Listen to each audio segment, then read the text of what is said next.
Students, আজকে আমি তোমাদের সঙ্গে আমার এই ভিডিওতে কম্পিউটারের মাদারবোর্ডের সমস্ত কম্পোনেন্ট এবং তাদের কি ফাংশন এবং সেগুলো কোথায় কিভাবে কখন ব্যবহার করতে হয় সেই সম্পর্কিত বিষয় নিয়ে আলোচনা করতে চলেছি। তাহলে চলো ভিডিওটা এখান থেকে শুরু করা যাক। প্রথমেই জেনে নেওয়া যাক যে কম্পিউটারের মাদারবোর্ড কি।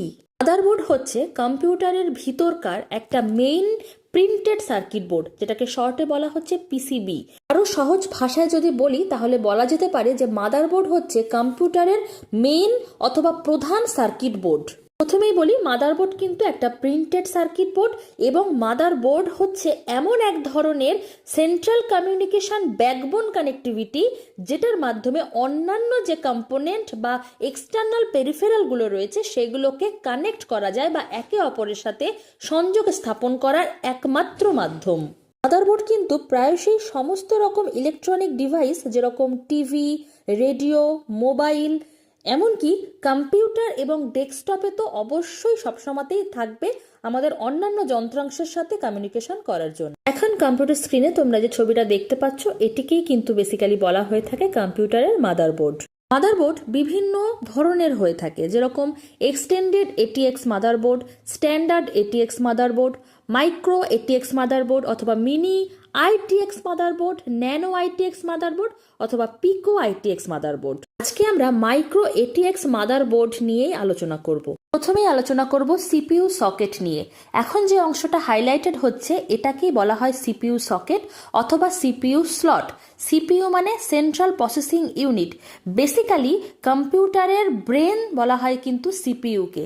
সিপিইউ মানে এখানেই কিন্তু কম্পিউটারের যাবতীয় প্রসেসিংগুলো হয়ে থাকে, সুতরাং একেই কিন্তু আমরা প্রসেসরও বলতে পারি।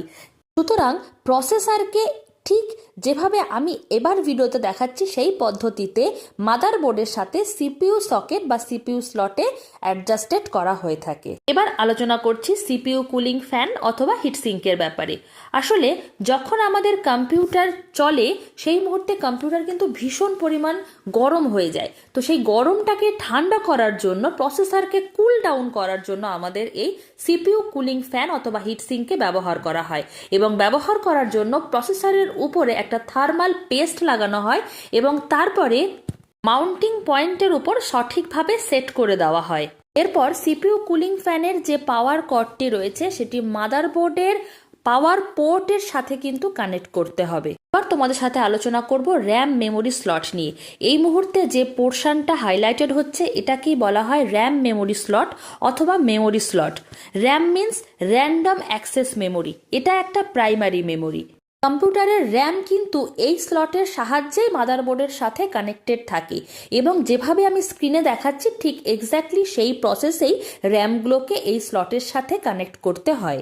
এবার তোমাদের সাথে শেয়ার করব পিসিআই স্লট বা পেরিফেরাল কম্পোনেন্ট ইন্টারকানেক্ট স্লট কাকে বলা হয়।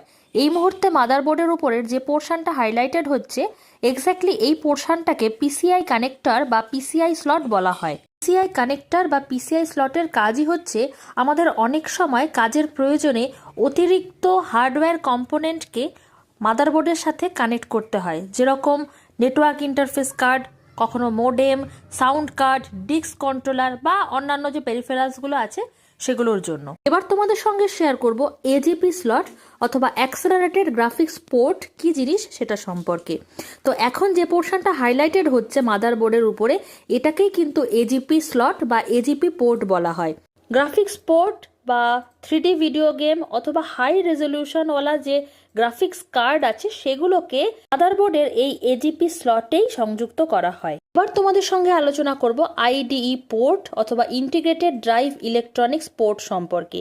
এই মুহূর্তে মাদারবোর্ডের উপরে যে অংশটি হাইলাইটেড হচ্ছে এটাকে আইডিই পোর্ট অথবা আইডিই স্লট বলা হয়। বেসিক্যালি আইডিই পোর্টের কাজ হচ্ছে এই আইডিই পোর্টের সাথে পাটা কেবেলের মাধ্যমে পাটা হার্ড ডিস্ক, পাটা ফ্লপি ডিস্ক অথবা পাটা ডিভিডি ড্রাইভার এগুলোর সাথে কানেকশন স্টাবলিশ করা।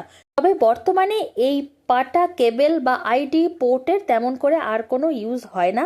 তার বদলে এখন আমরা যেটা ব্যবহার করি তাকে বলা হয় সাটা পোর্ট বা সাটা কেবেল এবং বর্তমানে hard disk, DVD writer, SSD এগুলোকে কিন্তু সাটা পোর্ট এবং সাটা কেবেলের দ্বারাই কানেক্ট করা হয়ে থাকে। আমি তোমাদের সাথে শেয়ার করছি 24 পিন ATX পাওয়ার পোর্ট কানেক্টর। এই মুহূর্তে তোমরা যে অংশটাকে হাইলাইটেড দেখতে পাচ্ছ সেটাকে বলা হয় ATX, মানে অ্যাডভান্স টেকনোলজি এক্সটেন্ডেড পোর্ট। এটা বেসিক্যালি একটা 24 পোর্টের ফিমেল কানেক্টর। এই ATX কানেক্টরের সাথে SMPS মানে সুইচ মোড পাওয়ার সাপ্লাইয়ের যে কানেক্টর পিন রয়েছে সেটা একত্রিত হয়ে পুরো মাদারবোর্ডে পাওয়ার সাপ্লাই করে। এখন তোমাদের সঙ্গে শেয়ার করব নর্থ ব্রিজ কি। এই মুহূর্তে তোমরা যে অংশটাকে হাইলাইটেড হতে দেখছো সেই অংশটাকে বলা হয় নর্থ ব্রিজ বা হোস্ট ব্রিজ। অনেক সময় এটাকে আবার মেমোরি কন্ট্রোলার হাব বা MCHও কিন্তু আমরা বলে থাকি। হিট সিঙ্কের নিচে একটা আইসি চিপ রয়েছে যেটাকেই কিন্তু মূলত আমরা নর্থ ব্রিজ বলে থাকি। নর্থ ব্রিজের মেন কাজই প্রসেসর এবং মেমোরির মধ্যে ডেটাকে কন্ট্রোল বা ডেটা ফ্লোটাকে ঠিকভাবে ম্যানেজ করা। নর্থ ব্রিজের আরেকটা ইম্পর্টেন্ট কাজ প্রসেসর এবং গ্রাফিক্স কার্ডের মাঝখানে যে ইন্টারফেস থাকে সেটাকে ম্যানেজ করা এবং প্রসেসরের সাথে অন্যান্য যে মেশিনারিজগুলো রয়েছে, যন্ত্রাংশগুলো রয়েছে, সেগুলোতে হাই স্পিড ডেটা ট্রান্সফার করা এবং হাই স্পিড ডেটা কমিউনিকেশন করা। এবার আলোচনা করব আর একটা অংশ নিয়ে যেটার নাম সাউথ ব্রিজ। এই মুহূর্তে যে অংশটা হাইলাইটেড হচ্ছে এটাকে বলা হয় সাউথ ব্রিজ বা DMA। এর মেন কাজই হচ্ছে USB অডিও পোর্ট বা সিরিয়াল পোর্ট এগুলির সাথে DMA এর একটা সংযোগ স্থাপন করা, যার মাধ্যমে এই যে লো স্পিড ডিভাইস যেগুলো আছে সেগুলো ডিরেক্ট মেমোরি অ্যাক্সেস বা DMA এর ফাংশনালিটিগুলোকে অ্যাক্সেস করে মেমোরিতে পৌঁছাতে পারে। এবার আমি তোমাদের সঙ্গে আলোচনা করব সিমস ব্যাটারি নিয়ে। এই মুহূর্তে ভিডিওতে যে অংশটি হাইলাইটেড হচ্ছে বেসিক্যালি সেইখানেই কিন্তু আমরা সিমস ব্যাটারিকে দেখতে পাই।